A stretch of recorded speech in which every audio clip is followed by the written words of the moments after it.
nơi sân lạnh ở tại chắc là nhiều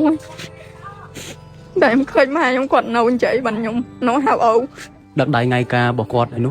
nắng ôn và bồn ôn chồng đã vay chả vài đài nè nắng đã đốt mòn vì nắng căn từ bò mà đã mua bị cặn mà tôi chụp sần chụp hay bị chập tiền đây ở từ vay một tè vì hay bị trao tha dương nắng từ châu vay vì đó nông tè vì vay đó thủng luôn sần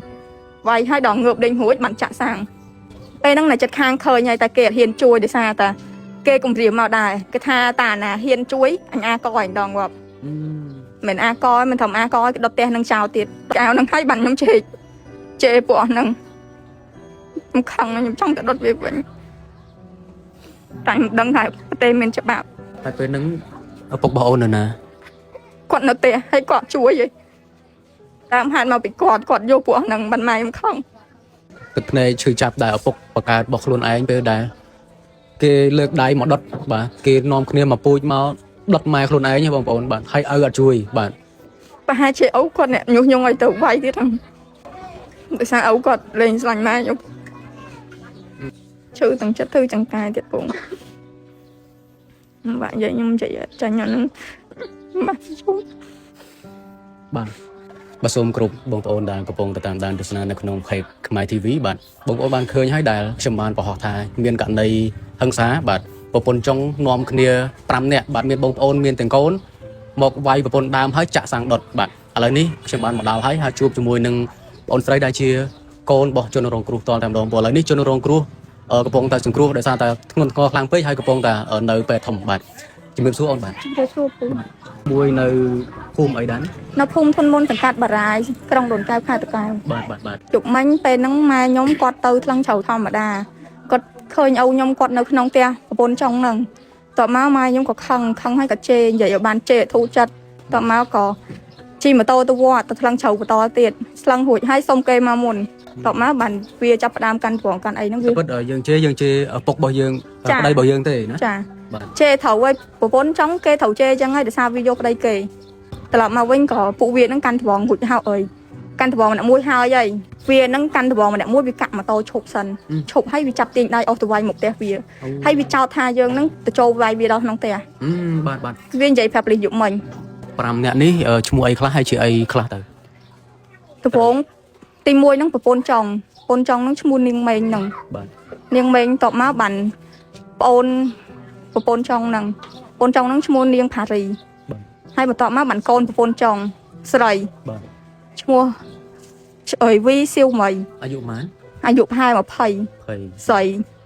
ចឹងតបមកបានកូនប្រពន្ធចុងហ្នឹងប្រុសទៀតប្រុសហ្នឹងអាយុ10 20 20ឆ្នាំចិត្ត19ដែរណាក់មកគ្នាដែរ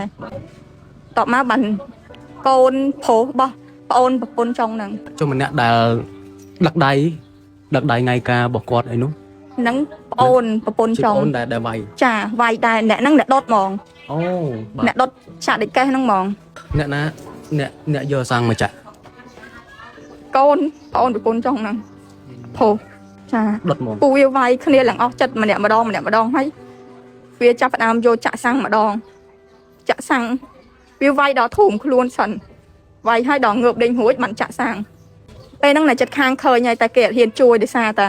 គេគំរាមមកដែរគេថាតាណាហ៊ានជួយអញអាកអញដងងាប់មិនអាកមិនធំអាកគេដុតផ្ទះនឹងចោលទៀតដុតផ្ទះអ្នកជួយនឹងទៀតអញ្ចឹងទាំងប្រុសទាំងស្រីដែលបានឃើញហេតុការណ៍នេះគឺអត់ហ៊ានជួយទេអត់ហ៊ានជួយទេដល់ពេលម៉ែខ្ញុំគាត់រត់ទៅរកអាកូនមួយហ្នឹងក៏វាយកទឹកពីក្នុងផ្ទះវាមក2ខ្ទិលម្នាក់មួយខ្ទិលវាចាស់ហ្មងរួចហើយបានវាបាត់ភ្លើងហ្នឹងទៅបាទបងសូមបញ្ជាក់ម្ដងទៀតអ្នកណាអ្នកយកទឹកមកចាស់កូនពូមួយក្នុងមុខផ្ទះហ្នឹងសម្រាប់ប្អូនវិញគឺអត់បានតន់ទេខ្ញុំអត់តន់ខ្ញុំទៅមកពហៀនបាទមានលឺគេប្រាប់ថាម៉ែយើងស្រែកអីមិនទេពេលហ្នឹងខ្ញុំមកដល់ហើយឃើញគេផ្អើលឆោឡើងមុខផ្ទះខ្ញុំឃើញកៅអៅហ្នឹងទៀតឃើញកៅអៅហ្នឹងហើយបានខ្ញុំជេរពួកអស់ហ្នឹងខ្ញុំខឹងខ្ញុំចង់ទៅដុតវាវិញតែមិនដឹងថាប្រទេសមានច្បាប់ខ្ញុំអត់ហ៊ានធ្វើអីទាំងអស់ខ្ញុំចាំឲ្យប៉ូលីសគេធ្វើដោះស្រាយខ្លួនឯងហើយពេលហ្នឹងឪពុកបងអូននៅណាគាត់នៅផ្ទះហើយគាត់ជួយឯងដើមហាត់មកពីគាត់យកពួកហ្នឹងមិនម៉ែខ្ញុំខឹងទឹកភ្នែកឈឺចាប់ដែរឪពុកបកើតរបស់ខ្លួនឯងពេលដែរគេលើកដៃមកដុតបាទគេនាំគ្នាមកពូជមក ដុតម៉ែខ្លួនឯងបងប្អូនបាទហើយឪអត់ជួយបាទ ប្រហែលជាឪគាត់អ្នកញុះញង់ឲ្យទៅវាយទៀតហ្នឹងដោយសារឪគាត់លេងស្លាញ់ម៉ែខ្ញុំ រហូតដល់ឥឡូវនេះប៉ារបស់អូននៅណាដែរ ខ្ញុំអត់ដឹងថានៅណាក៏ប៉ុន្តែខ្ញុំឮបងប្អូនខ្ញុំប្រាប់ថាប៉លីសផឹកមិញហ្នឹងគាត់ថានៅពងនៅជួយប្រពន្ធចុងហ្នឹង ជួយបែបមិនទេណា ជួយដោះស្រាយយកររត់អីគេជួយហៅតឡាមេធាវីចាជួយហៅមេធាវីឲ្យជួយដោះស្រាយរឿងហ្នឹង ឥឡូវនេះស្ថានភាពម្ដាយរបស់ប្អូនយើងបានដំណឹងមកថាគាត់ធ្ងន់ធ្ងរប៉ុណ្ណាហើយនៅពេទ្យណាដែរ នៅពេទ្យធំពូនៅពេទ្យធំ អត់មានការឃុំខ្លួនទេណាឃុំតែម្នាក់ទេឥឡូវហ្នឹង ពេលយប់គេហៅកោះទៅហៅហ្នឹងអត់ហងទៅទៀតដល់ប៉លីសលួងទៅបានជិះឡានទៅហ្នឹង3នាក់តបមកដល់ពេលផឹកឮថាប្រឡែងមកបាន2នាក់ឯងនៅម្នាក់ប្រពន្ធចុងហ្នឹងតអ្នកដុតអត់មកអ្នកដុតមកទេ ចឹងសរុបទៅជនដៃដល់ចំនួន5នាក់ប៉ុន្តែប៉ូលីសហៅយកមិញទៅ3នាក់ហើយព្រលឹមឡើងមកវិញអស់2នៅសល់1 បាទហ្នឹងហើយអានេះយើងអត់ដឹងមិនទេបងប្អូនព្រោះដែលគាត់ប្រព្រឹត្តហ្នឹងគឺរួមដៃគ្នាប្រព្រឹត្តទាំង5នាក់មកបាទមានអ្នកវាយមានអ្នកចាប់មានអ្នកយកសាំងមកចាក់ស្រោចពីលើមានអ្នកឈួលបាទលើថាឈួលហ្នឹងមកចាក់ពីលើឈួលពីក្រោមមិនអូន ចាក់ពីលើក្បាលហ្នឹងហ្មង ចាក់ស្រោចពីលើ ចាហើយឆេកទៀតឆេកថាចាក់កន្លះលីត្រហ្នឹងនៅស្ទើហងបើអញចាក់1លីត្រថ្ងៃហ្នឹងងាប់បាត់ហើយ បើសិនជាអាចធ្វើបានបងអូនអាចជួយម្លែកម្ដាយបែបមិនដែរពួកគាត់ឈឺចាប់ត្រង់ប្តីទៅយកប្រពន្ធថ្មីមួយហើយឈឺចាប់ត្រង់ប្រពន្ធចុងមកចាក់ដុតទៀត ឈឺទាំងចិត្តឈឺទាំងកាយទៀតពងបាទនិយាយខ្ញុំនិយាយចាញ់ហ្នឹងបាទជុំ បាទបងប្អូនយើងអត់ដឹងថាម៉េចទេនេះជាចម្ងល់របស់ខ្ញុំដែលជាអ្នកព័ត៌មានយើងក៏មិនដឹងថាហេតុអីបានជាជនដៃដល់រហូតដល់5នាក់បើជាយប់មិញនេះហៅទៅតែ3នាក់ហើយព្រលឹមឡើងត្រឡប់មកវិញ2នាក់នៅសល់1នាក់ឃុំបាទប៉ុន្តែឥឡូវបច្ចុប្បន្នដែលយើងកំពុងថតនេះយើងក៏អត់ដឹងថាម្នាក់នោះ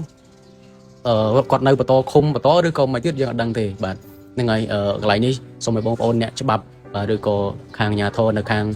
ខេត្តតាកែវនេះមួយទាំងមូលតែម្ដងឲ្យគាត់បានយកចិត្តទុកដាក់ជាមួយនឹងរឿងនេះបន្តទៀតហើយលោកពូអ្នកមីងឃើញហើយទឹកភ្នែកកូនរបស់ជនរងគ្រោះបាទឥឡូវនេះនៅស្រឡាញ់ឪអត់ អត់ទេចុះស្លាញ់យូរហើយតែខ្ញុំឃើញម៉ែខ្ញុំគាត់នៅអញ្ចឹងបានខ្ញុំនៅហៅអូម៉ែខ្ញុំគាត់អញ្ចឹងអូក៏លេងនេះតាំងយូរក៏ខ្ញុំលេងហៅអូដែរ គាត់រៀបការត្រឹមត្រូវណា ចារៀបការត្រឹមត្រូវហើយគេក៏មានគ្រួសារផ្សេងទៀតដែរធម្មតាដល់ពេលប្តីគេស្លាប់បានគេចាប់ដើមមកតាក់ទងនេះ ពុកយើងឡើងទៅនៅហ្មងឬក៏បានរៀបការមួយពុក អ ហើយ ត់ទេលួចលាក់ លួចលាក់ ចា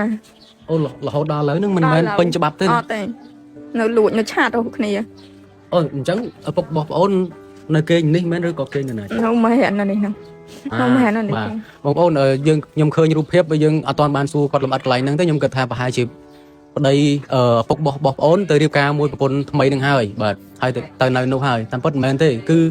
គាត់នៅផ្ទះជាមួយប្អូនដដែលបងប្អូនអានេះវារត់ទៅឈឺចាប់ទៀតណាដែលឪពុករបស់យើងនៅក្នុងបន្ទប់គ្រួសារតែមួយបាទនៅមើលថែកូនហើយគេដុតប្រពន្ធមួយទាំងមូលនៅពីមុខអត់ជួយ បាទមួយចិត្តជិះម៉ូតូមកផ្ទះមុនហើយធ្វើដូចជាមានរឿងអីសោះ បាទគាត់អត់មានកូនមានអីជាមួយគេទេណា មានម្ដងណាតែយកចេញម៉ែខ្ញុំមកយកចេញឲ្យលុយដែរពេលហ្នឹងមានរឿងយូរហើយពូរឿងច្រើនណា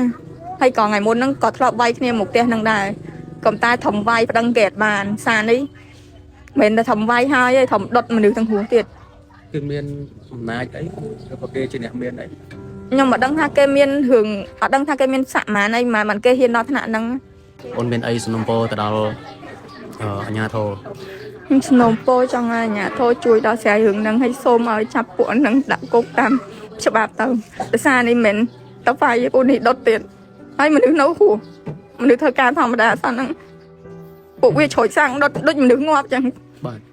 សូមជួយឲ្យពួកវាជាប់គុកទាំងអស់ទៅកុំឲ្យមករួចអី បាទ សូមជួយអត់ចង់បានសំណងអីទាំងអស់ អត់ចង់បានតំណែងទេអូខេបងប្អូនសូមជួយចែករំលែកវីដេអូនេះបន្តផងបាទនេះគឺជាការស្នើសុំពីបងអូនដែលត្រូវជាកូនរបស់ជនរងគ្រោះបាទបងប្អូនយើងឃើញថាសាហាវមែនទែននេះគឺខេត្តតាកែវដែលខ្ញុំចុះមកដល់បាទជាករណីដែលវាសាហាវហើយបងប្អូនឃើញខ្ញុំបរហោះហើយបងប្អូនក៏គិតថាសាហាវដូចគ្នាកំពុងតែតាមដានដូចគ្នាអញ្ចឹងបងប្អូនចែករំលែកបន្តហើយសង្ឃឹមថាមានយុត្តិធម៌ចំពោះបងអូនបាទក៏ដូចជាម្ដាយដែលកំពុងតែទទួលការសង្គ្រោះពីលោកគ្រូពេទ្យបាទអរគុណច្រើនបាទ